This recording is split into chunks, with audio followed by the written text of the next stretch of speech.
2025 ඉසතෙල් ගැල්වීමේ චාරිත්‍රය. අප්‍රේල් මස 16 වන බදාදා පූර්ව භාග 9:04ට පච්චවර්ණ හෙවත් කොළ පැහැති වස්ත්‍රාභරණයෙන් සැරසී උතුරු දිශාව බලා ඉසට කොහොඹපත්ද පයට කොළොන් පත්ද තබා කොහොඹපත් යුෂ මිශ්‍ර කර සකසාගත් නානුගා ස්නානය කිරීම මැන පෙර රජදවස පටන් අවිච්චින්නව පැවතා ඉසතෙල් ගෑමේ චාරිත්‍රය අවුරුදු චාරිත්‍ර අතර ඉතා වැදගත්ම අංගයක් වෙනවා. නිරෝගිමත් දිවියක දීර්ඝායු සම්පත්තිය පතා ඖෂධීය සත්කාරයන්කින් සහ තුනුරුවන් ප්‍රමුඛ මාපියන් ඥාති හිත මිත්‍රාදීන් වැඩිහිටි පාර්ශ්වයන්ගේ ආශිර්වාදය සමගින් මෙම ඉසතෙල් ගැල්වීම සමන්විතව පවතිනවා.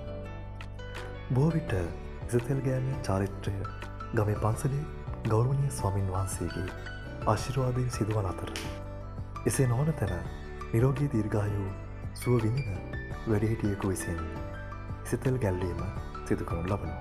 ඔබපත් කුඩා කැබලි ලෙස වන පරිදි කොටා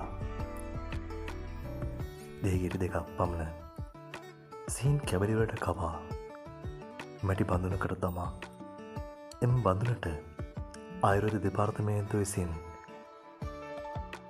ලබා දී ඇති නාන මිශ්‍රණය එක් කර ඊට ඇල් ජලය මද ප්‍රමාණයක් එක් කර මැටි බඳුනක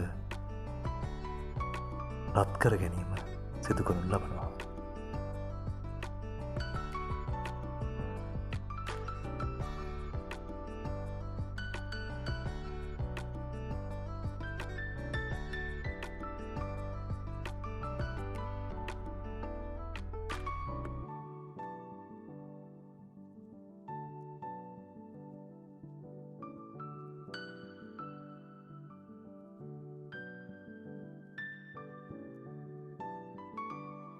ඔබට නිරෝගී දීර්ඝායු සැප සම්පත් නිතියත් වේවා.